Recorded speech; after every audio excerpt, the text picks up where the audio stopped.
ਇਹ ਸਾਡੇ ਕੋਲ ਪੱਕੀ ਸੜਕ ਤੇ ਪਲਾਟ ਆਇਆ ਜੇ, ਫਰੰਟ ਹੀ ਫਰੰਟ, ਠੀਕ ਹੈ।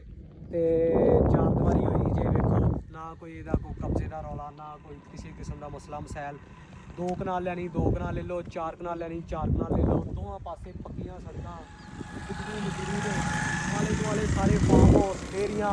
ਇਹ ਵਹਾ ਯਾਰ ਪਲਾਟ ਅੰਦਰੋਂ ਵਹਾ ਕੇ ਸਾਰੀ 4 ਦੀਵਾਰੀ ਜਿਹੜੀ ਹੈ ਨਾ ਇਹਦੀ ਹੋਈ, ਉਹ ਅੰਦਰ ਟੂਲ ਵੀ ਲੱਗਾ ਜੀ, ਠੀਕ ਹੈ। ਤੇ 4 ਦੀਵਾਰੀ ਵੀ ਇੱਟਾਂ ਵਾਲੀ ਹੋਈ ਹੈ। ਐਡੇ ਪਲਾਟ ਦੀ 4 ਦੀਵਾਰੀ ਦੇ ਅੱਜ ਕੱਲ੍ਹ ਜਿਹੜਾ ਨਾ ਤਕਰੀਬਨ ਕੋਈ 20-25 ਲੱਖ ਰੁਪਇਆ ਖਰਚਾ ਆਉਂਦਾ ਆ।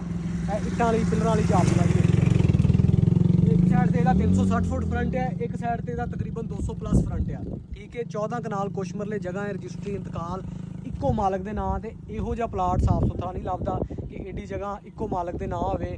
ਲੋਕਾਂ ਦੀਆਂ 4-4 ਕਨਾਲਾਂ ਜਗ੍ਹਾ ਹੈ ਤੇ ਉਹ 'ਚ 50-50 ਮਾਲਕ ਨੇ, ਠੀਕ ਹੈ।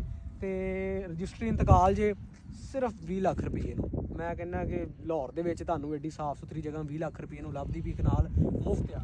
ਤੇ ਬਾਕੀ ਤੁਸੀਂ ਖਰੀਦਣਾ ਚਾਹੁੰਦੇ ਜੇ ਤੇ ਸਕਰੀਨ ਤੇ ਨੰਬਰ ਆ ਰਿਹਾ, ਰਾਬਤਾ ਕਰੋ, ਤੁਹਾਨੂੰ ਜਗ੍ਹਾ ਲੈ ਕੇ ਦੇਈਏ। ਜਗ੍ਹਾ ਬੜੀ ਸੋਹਣੀ ਜੀ।